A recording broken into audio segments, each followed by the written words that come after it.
आनंद लीलामय विग्रहाय हेमाभदिव्यच्छवि सुंदराय तस्मै महाप्रेम रस प्रदाय चैतन्य चंद्राय नमो नमोस्ते हरि ओम नमोस्ते हरि ओम नमोस्ते हरि ओम नमोस्ते हरि ओम।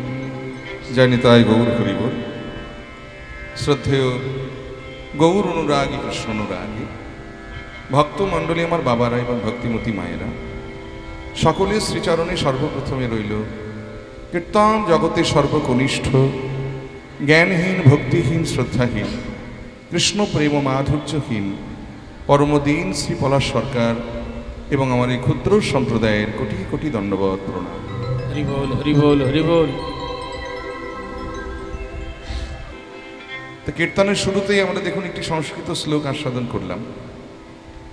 চৈতন্য মহাপ্রভুকে প্রণাম করতে গেলে যে মন্ত্রটির দ্বারাই প্রণাম করতে হয় সেই মন্ত্রটি দিয়েই আজকে আমরা আমাদের কীর্তন অনুষ্ঠান শুরু করলাম। এই শ্লোকটির যিনি রচয়িতা, এই মন্ত্রটি যিনি রচনা করেছিলেন তিনি কাশীর একজন বিখ্যাত পণ্ডিত ছিলেন। প্রথম অবস্থায় তিনি মহাপ্রভুকে শত্রু ভাবতেন, পরে যদিও মিত্র হয়েছিল। যদিও জগতে আমরা কেউ কারো শত্রু না, কেউ কারো মিত্রও না। সেই চাণক্য বলে গেছেন যে ন কস্যিত কস্যচিন শত্রু ন কস্যিত কস্যচিন মিত্র ন কস্যিত কস্যচিন রিপু ব্যবহার ন জয়ন্তে মিত্রানি রিপবস্থতা। অর্থাৎ আমরা কেউ কারো শত্রু না, কেউ কারো মিত্রও না। ব্যবহারের দ্বারাই প্রকাশ পায় যে কে কার শত্রু আর কে কার মিত্র। মানে এই যে আমি পলাশ সরকার, আমি যতদিন আপনাদের অচেনা ছিলাম, আপনারা আমাকে চিনতেন না, জানতেন না, তাহলে আমি আপনাদের শত্রু বা মিত্র কেউ হলাম কি? হলাম না। তো যখনই আমি আপনাদের চেনা হয়ে গেলাম, আমার মতের সঙ্গে আপনাদের মত মিলল, মানে আমি আপনাদের মিত্র। আর যদি কোনো কারণে আমার মতের সঙ্গে আপনাদের মত না মেলে, তাহলে আমি আপনাদের শত্রু। তাহলে কত সুন্দর কথা দেখুন, আমরা কেউ কারো শত্রু না, কেউ কারো মিত্র না। ব্যবহারের দ্বারাই প্রকাশ পায় যে কে কার শত্রু আর কে কার মিত্র। এই শ্লোকটির যিনি রচয়িতা ছিলেন তিনি কাশীর একজন বিখ্যাত পণ্ডিত ছিলেন। ন্যায় দর্শন শাস্ত্রে যার অগাধ পাণ্ডিত্য ছিল, যাকে সরস্বতীর বরপুত্র বলা হতো, যার নাম ছিল প্রকাশানন্দ সরস্বতীপাদ মহাশয়। এই প্রকাশানন্দ সরস্বতীপাদ মহাশয় ইনি প্রথম অবস্থায় মহাপ্রভুকে দু চোখে দেখতে পারতেন। মনে মনে চিন্তা করতেন, কেই সন্ন্যাসী রে বাবা, সন্ন্যাসী ধর্ম কেন এরকম হবে? সন্ন্যাসী তো দাঁড়ে দাঁড়ে ঘুরে ঘুরে দিব্যজ্ঞান ছড়িয়ে বেড়াবে, তো না তো ওই বেটা নবীন সন্ন্যাসী গলায় গাঁদা ফুলের মালা ঝুলিয়ে ওই মেয়ে ভোলানো শ্বাসে যে রাস্তা দিয়ে দিনরাত হরে কৃষ্ণ করতে করতে যাচ্ছে, তুমি কেমন সন্ন্যাসী? কিন্তু ভুল ভেঙেছিল সেদিন প্রকাশানন্দের, যেদিন মহাপ্রভুর সঙ্গে সামনাসামনি শাস্ত্র আলোচনায় বসেছিলেন। মহাপ্রভুর বদনে একটার পর একটা শ্লোকের বর্ণনা শুনতে শুনতে একসময় আছাড় খেয়ে পড়েছিলেন মহাপ্রভুর আতুল রাঙা চরণে, যে হায় হায়, এরকম একটা মানুষকে আমি এতদিন না চিনে না জেনে না সম্বন্ধে জগতে এত কটু কথা বলে বেরিয়েছি। বাবা পণ্ডিতের ধর্ম কি জানেন? পণ্ডিত যদি প্রকৃত পণ্ডিত হন, সেই পণ্ডিত যদি কাউকে চেনার আগে একবার অবজ্ঞা করে ফেলে, সেই পণ্ডিত যদি পরে তাকে চিনতে পারে, সঙ্গে সঙ্গে তাকে পূজা করে, আর পূজা করে ভগবানের সঙ্গে এক আসনে বসিয়ে দেয়। তাই যেহেতু প্রকাশানন্দ প্রকৃতার্থে পণ্ডিত ছিলেন, তাই তিনি মনে মনে চিন্তা করলেন যে এরকম একটা মানুষকে আমি এতদিন না চিনে না জেনে এনার সম্বন্ধে জগতে অনেক কটু কথা বলে বেরিয়েছি। এবারে যখন এই মানুষটাকে আমি চিনতে পেরেছি, তাহলে আমার ঘোষণা করে যাওয়ার দরকার এই মানুষটা সম্বন্ধে দু চারটে সত্য কথা। আর ঘোষণা করতে গিয়ে তিনি মহাপ্রভুকে কেন্দ্র করে একটি গ্রন্থ রচনা করে ফেললেন, যে গ্রন্থটির নাম হলো চৈতন্য চন্দ্রামৃত গ্রন্থ। আর সেই গ্রন্থে মহাপ্রভুকে উদ্দেশ্য করে এত সুন্দর সুন্দর শ্লোকগুলো লিপিবদ্ধ করা আছে। চৈতন্য মহাপ্রভুকে প্রণাম করতে গেলে যে মন্ত্রটির দ্বারাই প্রণাম করতে হয়, সেই মন্ত্রটিও এই গ্রন্থেই রচিত, প্রকাশানন্দ সরস্বতী পাদের লেখা। কি না, আনন্দ লীলাময় বিগ্রহায় হেমাভদিব্যচ্ছবি সুন্দরায় তস্मै মহাপ্রেম রস প্রদায় চৈতন্য চন্দ্রায় নমো নমস্তে নমো নমো। অর্থাৎ আনন্দ লীলাময় বিগ্রহায়, মানে তিনি আনন্দের লীলাময় বিগ্রহ। আনন্দ কাকে বলি আমরা? দেখবেন এই প্রাকৃত জগতে আমরা প্রত্যেকটা জীব, প্রত্যেকটা মানুষ, আমরা যার যার মতো করে নিজেদের মতো করে আমরা আনন্দ উপভোগ করে থাকি। সবার আনন্দ পাওয়ার ধরন কিন্তু একরকম নয়। দেখবেন কেউ আমরা টিভি দেখে আনন্দ পাই, কেউ তাস খেলে আনন্দ পায়, কেউ মদ্যপান করে আনন্দ পায়। কিন্তু এই আনন্দ কি প্রকৃত আনন্দ? শাস্ত্রে বললেন যে প্রকৃত আনন্দ কাকে বলে না, যে আনন্দ অপরের নিরানন্দের কারণ হয় না, সেটা হলো প্রকৃত আনন্দ। তাহলে এই যে টিভি দেখে আমরা আনন্দ পাচ্ছি, টিভিতে কি দেখছি?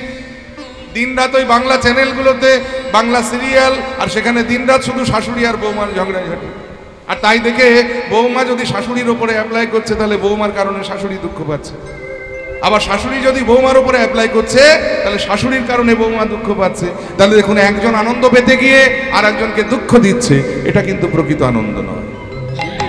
কেউ আমরা তাস খেলে আনন্দ পাই, নিজে তাস খেলে আনন্দ করতে গিয়ে ওদিকে সংসার চলেই উঠছে, দিনরাত শুধু গিন্নির সঙ্গে ঝগড়াঝাটি। তাহলে দেখুন, একজন আনন্দ পেতে গিয়ে আর একজনকে দুঃখ দিচ্ছে।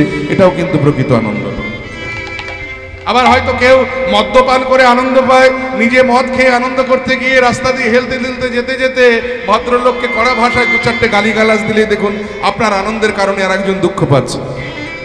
তাহলে এটাও কিন্তু প্রকৃত আনন্দ নয়। তাহলে প্রকৃত আনন্দ কোথায় আছে? এই দেখুন, আমরা কীর্তন গাইতে এসেছি, আপনারা কীর্তন শুনতে এসেছেন। আমরা কেউ কাউকে কিন্তু দুঃখ দিতে আসেনি, সবাই এখানে আনন্দ পেতে এসেছি। তাহলে কীর্তনে আছে প্রকৃত আনন্দ। আর এই কীর্তনের পিতা হলেন আমার চৈতন্য মহাপ্রভু, তাই তিনি হলেন আনন্দের লীলাময় বিগ্রহ। হৃদয় গৌর হরি গৌর হরি। তাহলে প্রথমেই বলা হলো আনন্দ লীলাময় বিগ্রহ, এরপরেই বলা হলো দেখুন, হে মাভ দিব্য ছবি সুন্দরায়, হে মাভ অর্থাৎ হেমযুক্ত আভ। হেম মানে সোনা, আভ মানে গায়ের বর্ণ। তার গায়ের বর্ণটা কেমন না সোনার মতো। দিব্য ছবি সুন্দরায়, দিব্য ছবি, এখানে ছবি মানে কিন্তু কোনো ফটো নয়। এখানে ছবি শব্দের অর্থ হলো অবয়ব, মানে তাকে দেখতে কেমন না দিব্য পুরুষের মতো। তাহলে তিনি আনন্দের লীলাময় বিগ্রহ, তার গায়ের রংটা সোনার মতো, তাকে দেখতে দিব্য পুরুষের মতো। কিন্তু এগুলো জেনে আমাদের লাভ কি? এগুলো জেনে আমাদের লাভ কি? আমরা কেন তাকে প্রণাম করব? বলে কেন তিনি আনন্দের লীলাময় বিগ্রহ, বলে তাতে আমাদের কি যায় আসে? আরে বাবা, তার গায়ের রংটা সোনার মতো, বলে তার জন্য তাকে আমরা প্রণাম করব কেন? বলে কেন তিনি দেখতে দিব্য পুরুষের মতো, বলে তাতে আমাদের কি যায় এলো? আমরা প্রণাম কেন তাকে করব? তিনি আমাদের কি দিয়েছেন যে আমরা জগৎবাসী তাকে প্রণাম করতে বাধ্য? এই প্রশ্নের উত্তর দিলেন প্রকাশানন্দ সরস্বতীপাদ মহাশয়। বলে আমরা কেন তাকে প্রণাম করব জানেন? কারণ তিনি আমাদের একটা মহামূল্যবান বস্তু দান করেছেন, যা ইতিপূর্বে কেউ কোনোদিন কাউকে কখনো দান করতে পারেনি। কি সেই বস্তু? না তস্মৈ মহাপ্রেম রসপ্রদায়, অর্থাৎ মহাপ্রেম, যার সন্ধান কেউ জানতো না, যা চির গোলকে গোপনে ছিল, কিশোরীর হৃদয় ভাণ্ডারে যে ধন লুকানো ছিল, সেই অনর্পিত চরিং চিরাত করুণাবতীর্ণ কল সমর্পয়ত উজ্জ্বল রসাং স্বভক্তি শ্রী হরি পুরাট সুন্দর দ্যুতি কদম্ব সন্দীপিত সদা হৃদয় কন্দরে স্ফুরত বসুচি নন্দন। অর্থাৎ যা চির অনর্পিত ছিল, যার সন্ধান কেউ জানতো না, যা চির গোলকে গোপনে ছিল, সেই কিশোরীর হৃদয় ভাণ্ডারের ধন, ইন্দ্রের বাঞ্ছিত ধন, ব্রহ্মার বাঞ্ছিত ধন, গোলকের গোপনের ধন, তিনি সেধে যেচে জীবের দ্বারে দ্বারে কৃপা করে দান করলেন। কি সেই বস্তু? না সমর্পয়ত উজ্জ্বল রসাং স্বভক্তি শ্রী। স্বভক্তি, দন্তস্বয় বাফালা স্ব মানে হলো নিজের, অর্থাৎ নিজের সম্পদ। তা নিজের সম্পদ দেখবেন কেউ কাউকে সচরাচর দিতে চায় না। কি বাবা, দেয় না? আপনার লক্ষ লক্ষ টাকা থাকতে পারে, বিঘে বিঘে সম্পত্তি থাকতে পারে, দামি দামি গাড়ি থাকতে পারে, আপনি লোককে দান করে দেবেন? তেমনি ভগবান কৃষ্ণের একটা স্বভাব আছে, জানেন তো? এটা আমার কথা নয়, শাস্ত্র বাক্য। শাস্ত্রে বলা হলো যে কৃষ্ণ যদি ফিরে কভু ভক্তি মুক্তি দিয়া, ভক্তি নয় ভক্তি, বৈরস্যকার কয় তৈরস্যকার, ভক্তি মানে হলো ভোগ আর মুক্তি মানে হলো মোক্ষ। বলে কৃষ্ণ যদি ফিরে কভু ভক্তি মুক্তি দিয়া, প্রেম কভু নাহি দেন রাখেন লুকাই। এখন কেউ যদি বলে প্রভু আমি সারা রাত জেগে তোমার কীর্তন শুনবো, তুমি শুধু কৃপা করে আমার একতলা বাড়িটাকে দোতলা করে দাও। ভগবান বললেন বাবা, অল্পের উপর দিয়ে বেঁচে গেলাম বাবা, তো দোতলা নয় চারতলা করে দেবো, হলো।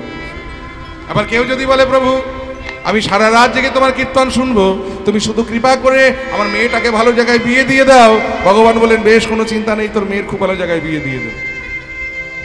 আবার কেউ যদি বলে প্রভু আমি সারা রাত জেগে তোমার কীর্তন শুনছি, তুমি শুধু কৃপা করে এই মায়ার সংসার থেকে আমাকে মুক্তি পাইয়ে দাও, ভগবান বলে আরে বাপ রে বাপ, আবার এটাও চাস?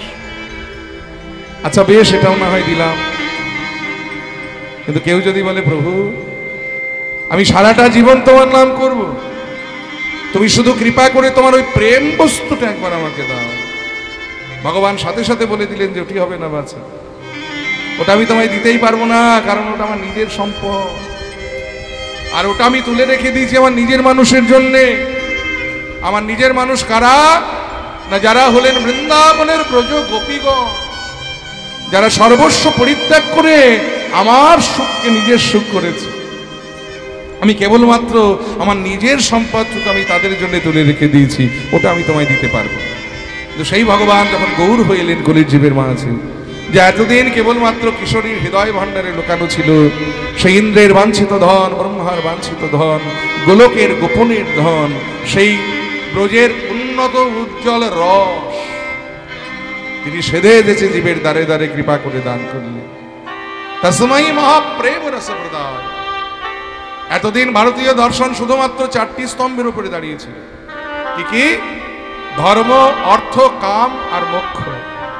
কিন্তু এই পঞ্চম পুরুষার্থ প্রেম, এই প্রেমের সন্ধান আমরা কেউ জানতাম না, এই প্রেম এনে দিয়েছিলেন আমার চৈতন্য মহাপ্রভু। তাই বললেন তস্मै মহাপ্রেম রস প্রদায়, সেই মহাপ্রেম যিনি আমাদেরকে দান করলেন, সেই চৈতন্য চন্দ্রায় নমো নমস্তে, সেই চৈতন্য মহাপ্রভুকে আমরা প্রণাম জানাই। নিতাই গৌর হরি বল, হরি বল, হরি বল। সেই মহাপ্রভুর আতুল রাঙা চরণে প্রণাম জানিয়ে আমরা আস্বাদন করছি আমাদের বর্তমান আলোচ্য বিষয়। লীলা নয় কিন্তু, কাল থেকে যা কিছু হয়েছে সব লীলা হয়েছে, এর পরেও যেটা হবে সেটা সর্বলীলার মুকুটমণি, সর্বশ্রেষ্ঠ লীলা হবে। এখন যেটুকু হবে এই 12:30 পর্যন্ত, এটা হলো একটা আলোচনা মাত্র। সেটা কি না? গৌর গোবিন্দের রূপের কথা। প্রথমে আমরা গৌরাঙ্গের রূপের কথা শুনবো, তারপরে আমরা কৃষ্ণ রূপের কথা শুনবো। মহাজন লীলার এক পাশে দাঁড়িয়ে বললেন আমার গৌরাঙ্গ রূপটা কেমন না? অমরম লাখো বানো গোরা রূপ, লাখো বানো কাঞ্চন যিনি। লাখো বানো মানে, লাখো মানে হলো লক্ষ, বানো মানে পোড়ানো, কাঞ্চন মানে সোনা। সোনাকে যদি আগুনে 1,00,000 বার পোড়ানো হয়, সোনার যে রং হয়, যে জ্যোতি হয়, সেই জ্যোতিকেও যেন জয় করেছে আমার গৌরাঙ্গের অঙ্গকান্তি। তাই লাখো বানো কাঞ্চন যিনি। তবে একটা কথা আছে, বলে কি? প্রেমে অঙ্গ ঢরো ঢরো মুই যাই নিছনি। বলে সোনা হলো কঠিন ধাতু, প্রাকৃত জগতে যে সোনা, যে সোনার অলংকার আমরা পড়ি, এটা হলো কঠিন ধাতু। কিন্তু আমার গৌরাঙ্গের অঙ্গকান্তিটা সোনার মতো বটে, তবে একটা কথা বলি, সে কিন্তু সোনার মতো কঠিন নয়। ভাবে প্রেমে গড়া হলো আমার গৌরাঙ্গ তনু, যার ভিতরে বাহিরে গৌরাঙ্গ আর ভিতরেতে কানু। ভাবে রসে গড়া আমার গৌরাঙ্গ তনু, যার বাহিরে গৌরাঙ্গ আর ভিতরেতে কানু। অতএব এই যে গৌরকে আমরা দেখছি, সেই গৌর কিন্তু এই প্রাকৃত সোনার সঙ্গে আমার গৌর সোনার তুলনা দেওয়া যাবে না। গৌরাঙ্গের অঙ্গকান্তি সোনার রংকেও যেন জয় করেছে, একথা সত্য, কিন্তু প্রাকৃত সোনার সঙ্গে তুলনা দেওয়া যায় না। বলে কেন না? প্রাকৃত সোনা হলো প্রাণনাশক। শুধু তাই নয়, প্রাকৃত সোনার যদি প্রচুর অলংকার তৈরি করে ঘরে রেখে দেন, তাহলে দেখবেন সেই সোনার অলংকারের লোভে বাড়িতে ডাকাত পড়তে পারে। ডাকাত যদি সোনা খুঁজে না পায়, সোনার মালিককে প্রাণে মেরে ফেলতে পারে। তাহলে প্রাকৃত সোনা হলো প্রাণনাশক। কিন্তু অপ্রাকৃত গৌর সোনা এই জগতের কোনো জীব যদি একবার গ্রহণ করে, তাহলে যেদিন থেকে গ্রহণ করে সেদিন থেকে তার প্রাণ যাওয়া তো দূরের কথা, সেদিন থেকে তার নতুন জন্ম হয়ে যায়। নিতাই গৌর হরি বল, হরি বল। অতএব সোনার সঙ্গে আমার গৌর সোনার তুলনা দেওয়া যায় না। তাহলে কি ওই চাঁদের সঙ্গে তুলনা দেওয়া যায়? বলে না, চাঁদের সঙ্গেও তুলনা দেওয়া যায় না। কারণ প্রাকৃত জগতে গগনে যখন চাঁদ ওঠে, সেই চাঁদ পৃথিবীর সকল অন্ধকার দূরীভূত করে দেয়, এ কথা সত্য। কিন্তু লক্ষ্য করে দেখবেন, সেই চাঁদ কিন্তু পৃথিবীর 3টি জায়গায় প্রবেশ করতে পারে না। কোন কোন জায়গায়? একটা হলো বদ্ধ ঘরের কোণে, আরেকটি হলো গহন বনের মাঝে, আর একটা হলো ভক্তের হৃদয় মাঝে। কিন্তু অপ্রাকৃত গৌরচাঁদ যদি কৃপা করে কোনো যুগের ভাগ্যাকাশে উদয় হয়, সে ঘরের কোণে উদয় হয়, বনের মাঝে উদয় হয়, ভক্তের হৃদয় ঘরে এসে উদয় হয়, যদি ডাকার মতো তাকে ডাকা যায়। আর শুধু তাই নয়, গগনের চাঁদ 15 কলায় পূর্ণ, কিন্তু গৌরচাঁদ 16 কলায় পূর্ণ। গগনের চাঁদ 15 কলা না, এই দেখুন অমাবস্যা থেকে পূর্ণিমা কদিন? 15 দিন। আবার পূর্ণিমা থেকে অমাবস্যা কদিন? তাহলে দেখুন গগনের চাঁদ হলো 15 কলায় পূর্ণ। আর এক কলা কোথায় গেল? 16 কলা ছিল, কিন্তু আর এক কলা ওই দেখবেন শিব ঠাকুরের মাথায় আছে, জয় নিতাই। যাই হোক, তাহলে এই যে গগনের চাঁদ 15 কলায় পূর্ণ, কিন্তু অপ্রাকৃত গৌরচাঁদ তিনি 16 কলায় পূর্ণ। গগনের চাঁদের কলঙ্ক আছে, কিন্তু গৌরচাঁদের কলঙ্ক না। আমি সেই গৌর রূপে নয়ন দিয়ে ঘরে এসেছি। সজনী, আমার এখন গৌর রূপে নয়ন দিয়ে কি মনে হচ্ছে জানিস? আমি গৌর বড় করে যত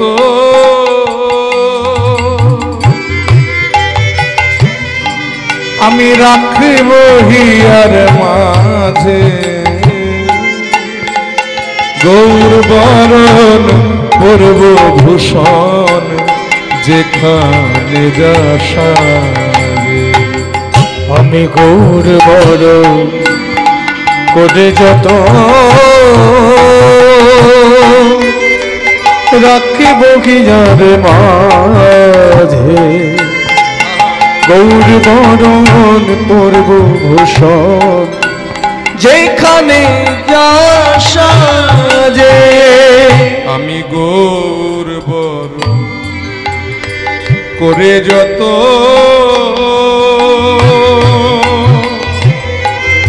রাখিব হিয়ার মাঝে, গৌর বরণ পূর্ব ভূষণ যেখানে যাসারে। আমি গৌর বরণ করে যত রাখিব হিয়ার মাঝে, গৌর বরণ পূর্ব ভূষণ যেখানে যাসারে। আবার গৌর বরণ ফুলের ঝাপা,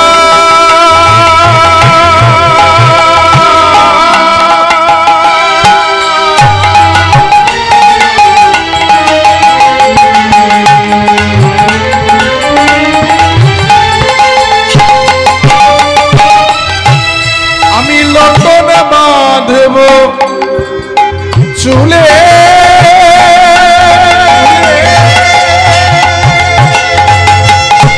আমার গৌর বলে গরব করে পথে যাব আমার গৌর বলে গরব করে পথে যাব চলে। আমি গৌর বলে বেড়াইব, আমি গৌর বলে বেড়াইব, আমি গৌর বলে বেড়াইব, আমি গৌর বলে বেড়াইব। আহা নদিয়া পথে পথে গৌর বলে বেড়াইব, ওই নদী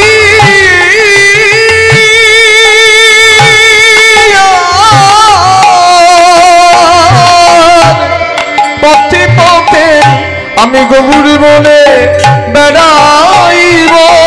আহা নদিয়ার পথে পথে মুখে হা গৌর প্রাণ গৌর বলে, নদীর পথে পথে হা গৌর প্রাণ গৌর বলে, নদীর পথে পথে গৌর প্রাণ গৌর বলে, নদীর পথে পথে হরি গৌর বলে, নদীর পথে পথে গৌর প্রাণ গৌর বলে, নদীর পথে পথে গৌর বলে বেড়াবো। আবার গৌর বরণ গরচনা গৌর লিখব গায়, গৌর বলে জীবন যৌবন আমি সপে দেব গৌর বলে জীবন যৌবন সপে দেব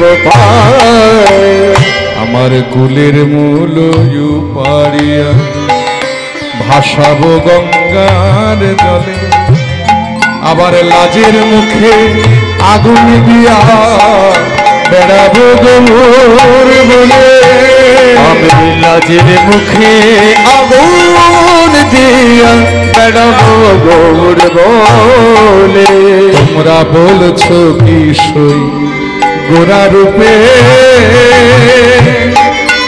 আমার সকলই গেল ভেসে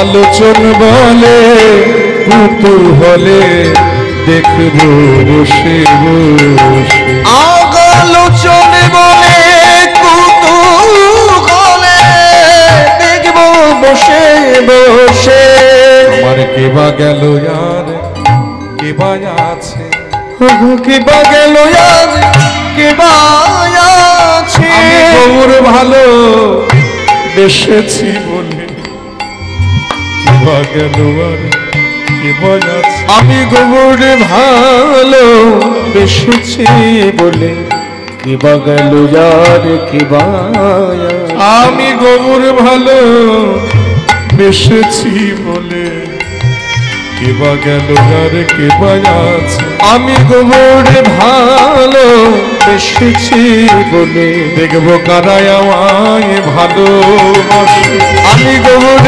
ভালো বেসেছি বলে দেখবো কারায় আমায় ভালোবাসে আমি গৌর ভালো বেসেছি বলে কারায় আমায় ভালোবাসে আমি গৌর ভালো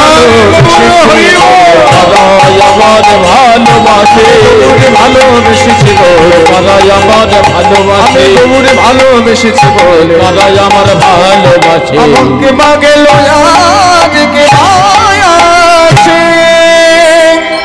সেই গৌরাঙ্গ রূপলাবণ্য এমনই, সেই রূপলাবণ্যে যারা নয়ন দেয় তাদের দশাটা এমনই হয়।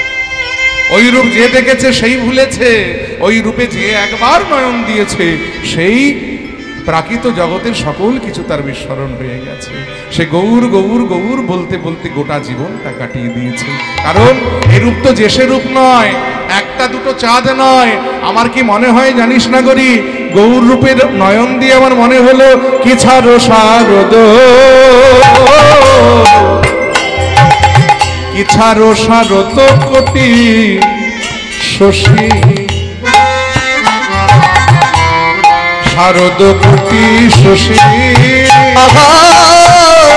কি ছাড়ো শারদ,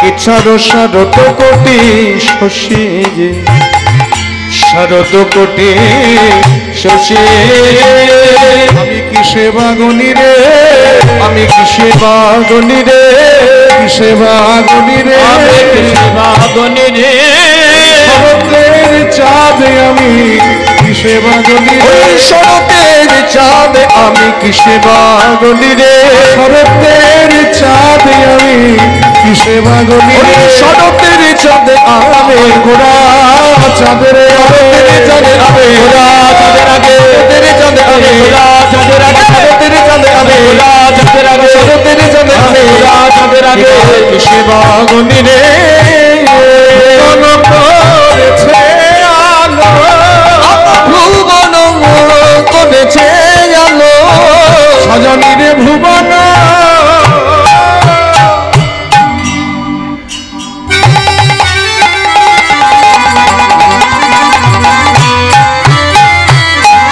করেছে আলো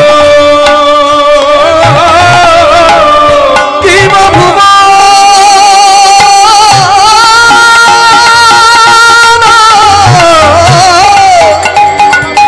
করেছে আলো, আয় আমার গোরা মুখের হাসি, ওই না ভুবন করেছে আলো গগন মুখের হাসি যেন সুধা ঝরিছে, সুধা ঝরিছে। হাসি নয় হাসি নয় যেন সুধা ঝরিছে, হাসি নয় হাসি নয় সুধা ঝরিছে।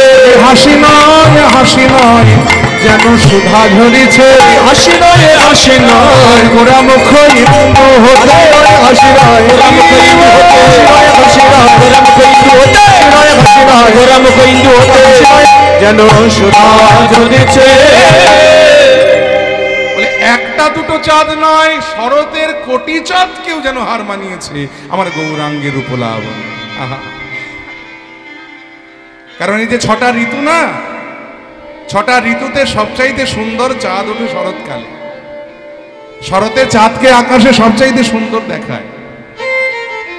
একজন নাগরিক অপর নাগরিকে বলছে, জানিস গৌর রূপে নয়ন দিয়ে আমার মনে হলো যে শরতের একটা দুটো চাঁদ নয়, গগনে শরৎকালে যে চাঁদ ওঠে সেই চাঁদ যেন কোটি চাঁদকে একত্রিত করলে যে শোভা হয়, আমার গৌরাঙ্গের উপলাবণ্য যেন সেই চাঁদের শোভাকে ভার বানিয়েছে। আর গৌরাঙ্গের মুখের হাসি, ও তো হাসি নয় যেন রাশি রাশি সুধা ঝরছে। বলে কেন? না, গৌরাঙ্গের মুখটা যদি একটা ইন্দু মানে চাঁদ হয়, ইন্দু মানে হলো চাঁদ, চাঁদ, চাঁদের অপর নাম হলো সুধাকর। সুধাকরকে সন্ধি বিচ্ছেদ করলে কি দাঁড়ালো? সুধাযুক্ত আকর।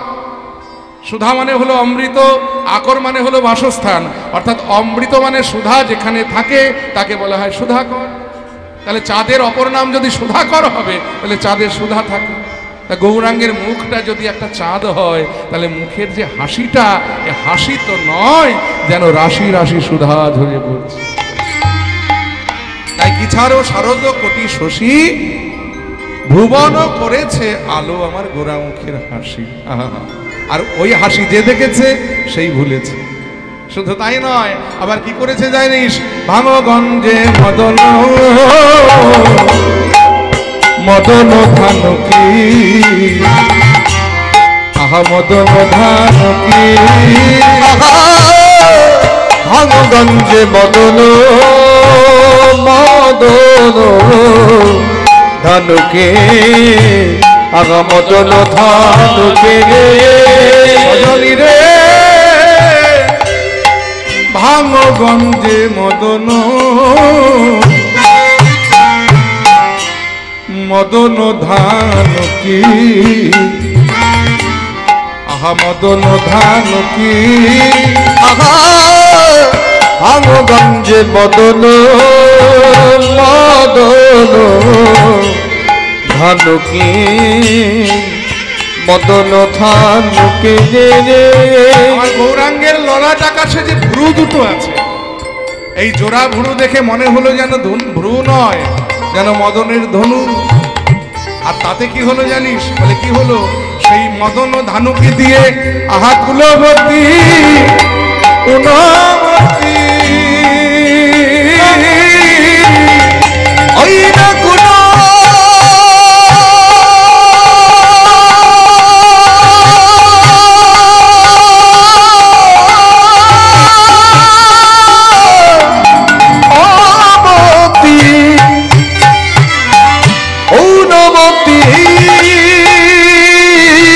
সজনীরে কুলবতী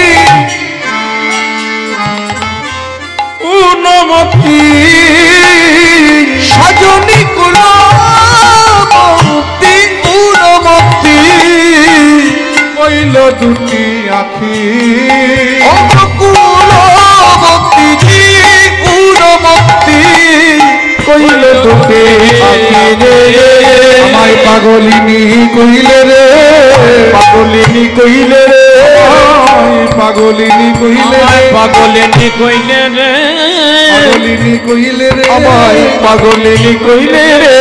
আমার তুয়ারি আমি না পাগলিনী কইলে রে আমাতে আর আমি নাই পাগলিনী কইলে রে। ওরে আমার তুয়ারি আমি নাই পাগলিনী কইলে রে আমাতে আর আমি নাই ওরে রূপে নয়নে আমাতে আর আমি নাই আমাতে আর আমি নাই আমাতে আর আমি নাই আমাতে আর আমি নাই আমায় পাগলিনী কইলে রে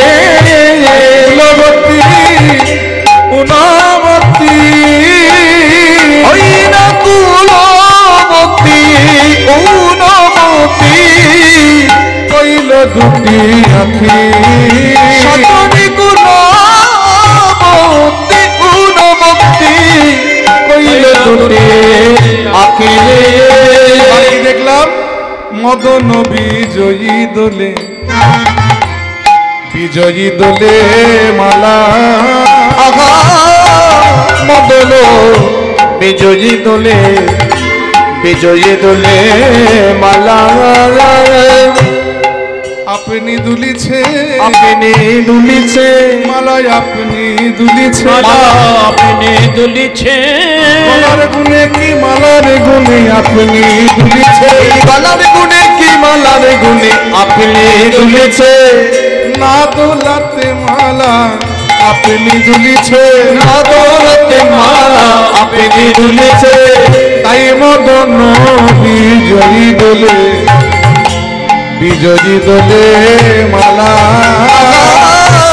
মদন বিজয়ী দোলে, বিজয়ী দোলে মালা। ওরে ইচ্ছে কি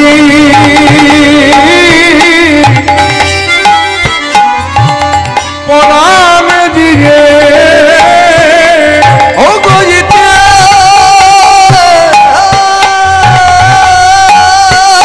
কি ইতে কি পদন জিয়ে।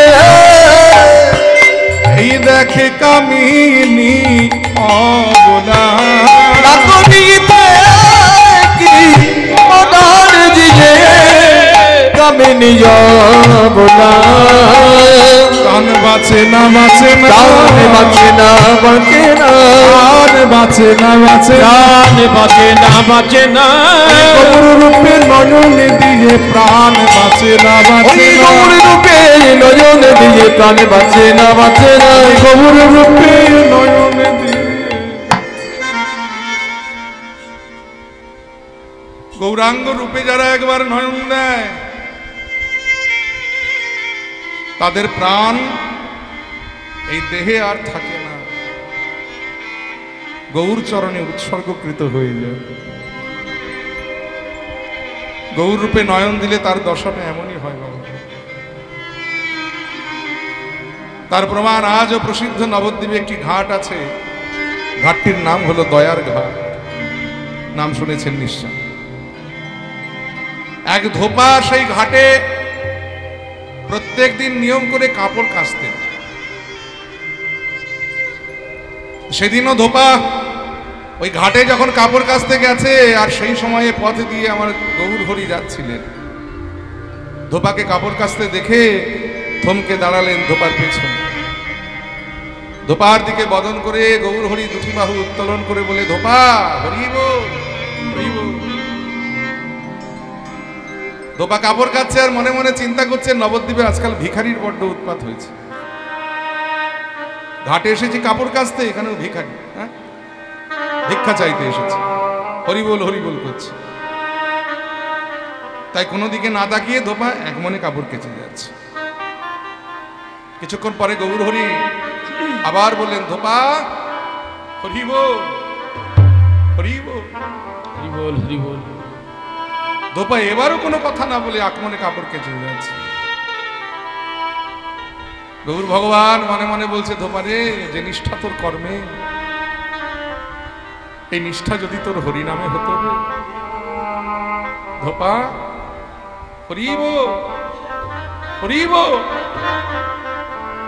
ধোপা কোনো দিকে না তাকিয়ে বলেন, যাও তো বাবু, দেখছো না এখানে কাপড় কাচ্ছে, আর এখানে এসেছো ভিক্ষা চাইতে, আমার কাছে ভিক্ষা টিক্ষা নাই, যাও এখান থেকে। আর যেই কথা বলেছে সঙ্গে সঙ্গে গৌর হরি চমকে উঠেছে। কি বললি ভাই ধোপা, তুই আমায় ভিখারি বললি? ধোপা রে, সেদিন আমার কবে হবে? আমি সত্যই যেদিন ভিক্ষার ঝুলি কাঁধে করে ভিখারি হয়ে আমি তোদের ছেড়ে চলে যেতে পারবো। হরি বল হরি বল হরি বল। ধোপা রে, এই ভিখারি নামটা যখন জগতে তুই আমায় প্রথম দিলি, এই দেখ আমি তোর পেছনে আঁচল পেতে দাঁড়িয়েছি, আমায় ভিক্ষা দিবি না ভাই? আমায় ভিক্ষা দে। ধোপা মনে মনে চিন্তা করলেন যে জীবনে ভিখারি অনেক দেখেছি, কিন্তু এরকম নাছড় বাঁধা ভিখারি দেখিনি রে বাবা। বলছি ভিক্ষা নাই আমার কাছে, তাও বলছে ভিক্ষা দে ভিক্ষা দে। আচ্ছা তুমি কেমন ভিখারি একবার তোমায় দেখি তো। এই বলে ধোপা যেমনই বদন ফিরিয়ে গৌরাঙ্গ রূপলাবণ্যে নয়ন দিয়েছে, ধোপার আঁখি পাখি দুটো গৌর রূপের ছটায় এমন আটকে গেছে যে আর ফেরাতে পারছে না। এক দৃষ্টে চেয়ে আছে ধোপা গৌর বদন পানে, এক দৃষ্টে চেয়ে আছে গৌর হরি। বলছে কিরে কি দেখছিস তুই, ভিক্ষা দে। ধোপা বলছে কে তুমি, কে তুমি পুরুষোত্তম, কৃপা করে এসেছো এই ঘাটে আমার মতো অধমকে তরাবার জন্য। তুমি কে? বলে কেন? ওই যে তুমি বললি ভিখারি, ভিক্ষা দে।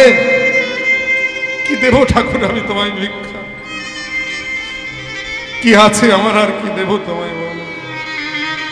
দে না, যত আছে তোর জন্ম জন্মান্তরের পাপ রাশি সকল কিছু তুই আমার আঁচলে ভিক্ষা দে। ঠাকুর আমি করেছি পাপ, আর তুমি নেবে আমার পাপের ভিক্ষা?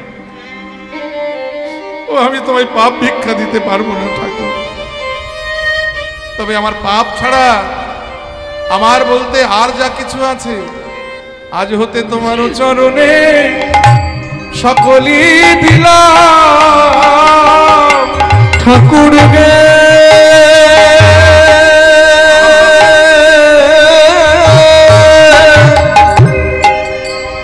আমিও চরণে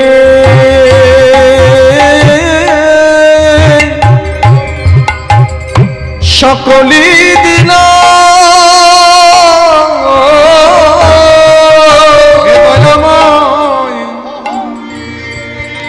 আমি তোমার চরণে সকলই দিলাম। দয়াময়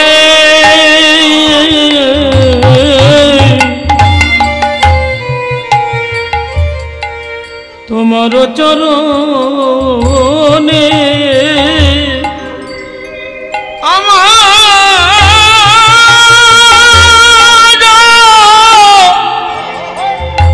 সকলি দিলাম।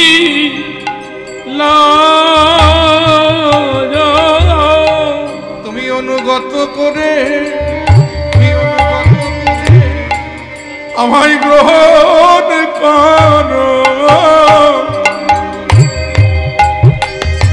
আমি তোমার চরণে সকলই দিলাম। ও তুমি অনুগত বলে বলে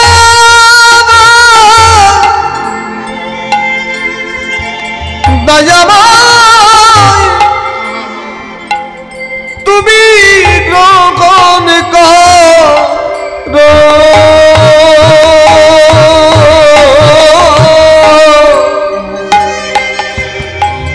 তোমার চরণে সকলই দিলাম। তুমি আমায় অনুগত করে গ্রহণ করো।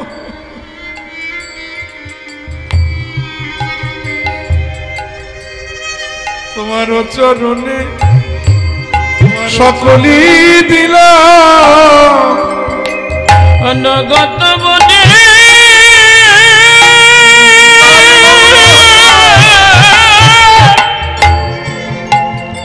দয়াময়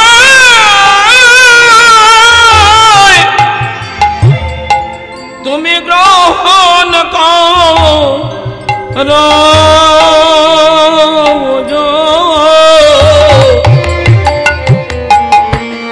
তোমার চরণে সকলে দিলাম। অনুগত করে তুমি আমায় গ্রহণ করো। আমার বলিতে যা কিছু আছে অনুগত করে গ্রহণ কর, আমার বলিতে যা কিছু আছে অনুগত বলে গ্রহণ করো, আমার বলিতে যা কিছু আছে অনুগত করে গ্রহণ করো, আমার বলিতে যা কিছু আছে, কত গ্রহণ করো, বলিতে যা কিছু আছে, গ্রহণ করো, বলিতে যা কিছু আছে, আমি উচ্চারণে সকলে দিলাম। আছাড় খেয়ে পড়লেন ওই ধোপা গৌর হরি রাতুল রাঙা চরণ, চরণ দুটো আশ্রয় করলেন। শোনা যায় সেদিন থেকে ওই ধোপা আর তার নিজের মায়ার ঘরে ফিরে যেতে পারেনি। ওই ঘাটে বসে বসে গোটা জীবনটা গৌর গৌর গৌর বলতে বলতে কাটিয়ে দিয়েছিল। তাই গৌর রূপলাবণ্যে যারা একবার নয়ন দেয় তাদের দশাটা এরকমই হয়। গৌর গৌর বলতে বলতে কাঁদতে কাঁদতে গোটা জীবনটা তাদের অতিবাহিত হয়ে যায়। গৌর বলে কাঁদতে কাঁদতে গোটা জীবনটা তাদের অতিবাহিত হয়ে যায়। এই গৌর রূপে নয়ন দেবার ফলটা এমন। একজন নাগরী আর একজন নাগরীকে বলছে, জানিস মদন বিজয়ী দোলে মালা, আমার গৌরাঙ্গের গলে যে মালাটা দুলছে সেই মালাটা না দোলাতে আপনা আপনি দুলছে। আহা, বলে তাই কখনো দোলে? মালা কখনো না দোলাতে আপনা আপনি দোলে রে? বলে তা তো জানি না, তা তো দোলে না, কিন্তু গৌর গলের মালাটা দুলছে। বলে কিসের গুণে? বলে হয় মালার গুণে না হয় গলার গুণে। আহা, সেই রূপে যখন নয়ন দিয়েছি তাতে আমার কি মনে হলো জানিস? বলে কি, ইথে কি পরাণে জিয়ে কামিনী অবলা। এই অবলা, এই কামিনীর প্রাণ কি আর বাঁচতে পারে বল? প্রাণ যে আর দেহে থাকে না, প্রাণ যে গৌর চরণে নিবেদিত হয়ে যায় ওই রূপে নয়ন দিল। শুধু তাই নয়, আবার কি দেখলাম, চরণ নখর দশ, নখর দশ চাঁদ, চরণ নখর দশ, নখর দশ চাঁদ, দেখলাম চরণ নখর দশ, নখর দশ চাঁদ, চরণ নখর দশ, নখর দশ চাঁদ।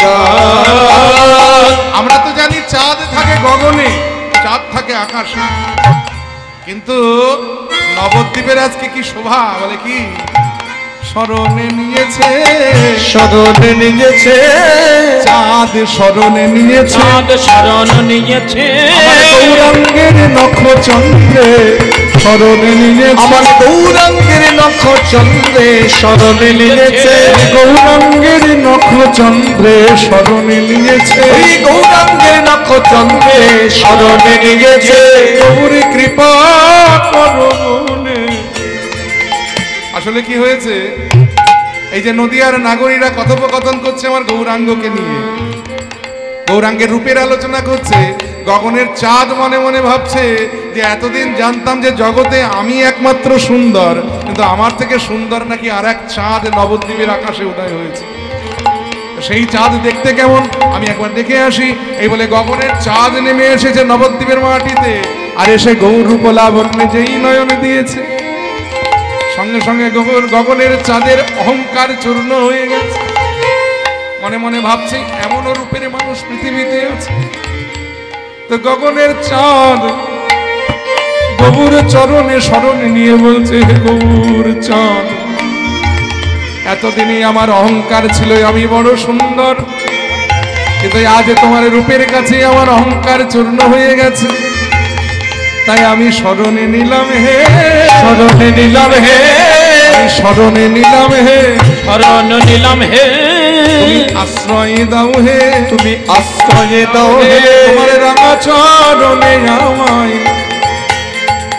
যদি চরণে জায়গা না থাকে তাতেও দুঃখ নয়, তোমার চরণে যে 10টি নখই আছে, তুমি একটা কাজ করো, আমায় আশ্রয় দাও হে, আমায় আশ্রয় দাও হে, তোমার দশ নখে দশ খণ্ড করে আশ্রয় দাও, দশ নখে দশ খণ্ড করে আশ্রয় দাও হে, চরণের দশ নখে দশ খণ্ড করে আশ্রয় দাও, দশ নখে দশ খণ্ড করে আমায় চরণে ঠাই দাও হে, চরণে ঠাই দাও হে, দশ খণ্ড করে ঠাই দাও হে, দশ খণ্ড করে চরণে ঠাই দাও হে, দশ খণ্ড করে চরণে ঠাই দাও হে, আমায় আশ্রয় দাও হে, চরণ নখর দশ,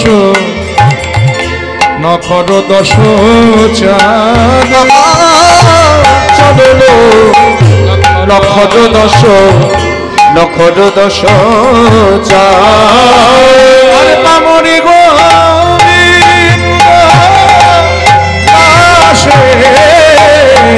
চিত বাধা, চিত বাধা ভাবে ওকে আগামরি মরি মরি রে চিত বাধা, এই চিত বাধা পাদে রে হরে গোবিন্দ দাসে হে তোমাধার আভাগরে, পাবরে গোবিন্দ আসে চিত বাধা পাদে রে পাবরে গোবিন্দ আছে হে তোমাধার আদরে, ওই পাবরে গোবিন্দ দাসে আগাচিত বাধা আপাদে রে পাবরে গোবিন্দ গোবিন্দ দাসে তোমাধার আদরে, পাবরে গোবিন্দ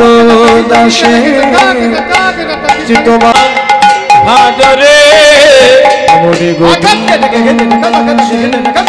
চিত বাধা পাদে রে গোবিন্দ আছে তোমাধার আদরে, গোবিন্দ দাসে চিত বাধা পাদে রে গোবিন্দ আছে তোমাধার আদরে, পাবরে গোবিন্দ দাসে চিত বাধা পাদে রে হরে গোবিন্দ দাসে তোমাধার আদরে, পাবরে গোবিন্দ দাসে চিত বাধা পাদে রে গোবিন্দ দাসে তোমাধার আদরে, পাবরে গোবিন্দ দাসে আগাচিত বাধা পাদে রে হরি গোবিন্দ দাসে পাদে রে হরে গোবিন্দ দাসে চিতবাধা আদরে, পাবরে গোবিন্দ দাসে চিত বাধা পাদে রে হরে গোবিন্দ দাসে চিতবাধা আদরে, পাবরে গোবিন্দ দাসে চিত বাধা পাদে রে হরে গোবিন্দ দাসে চিতবাধা আদরে, পাবরে গোবিন্দ দাসে পাদে রে চিতবাধা আদরে, পাবরে গোবিন্দ দাসে চিত বাধা পাদে রে গোবিন্দ দাসে চিত বাধা পাদে রে এ পাবরে গোবিন্দ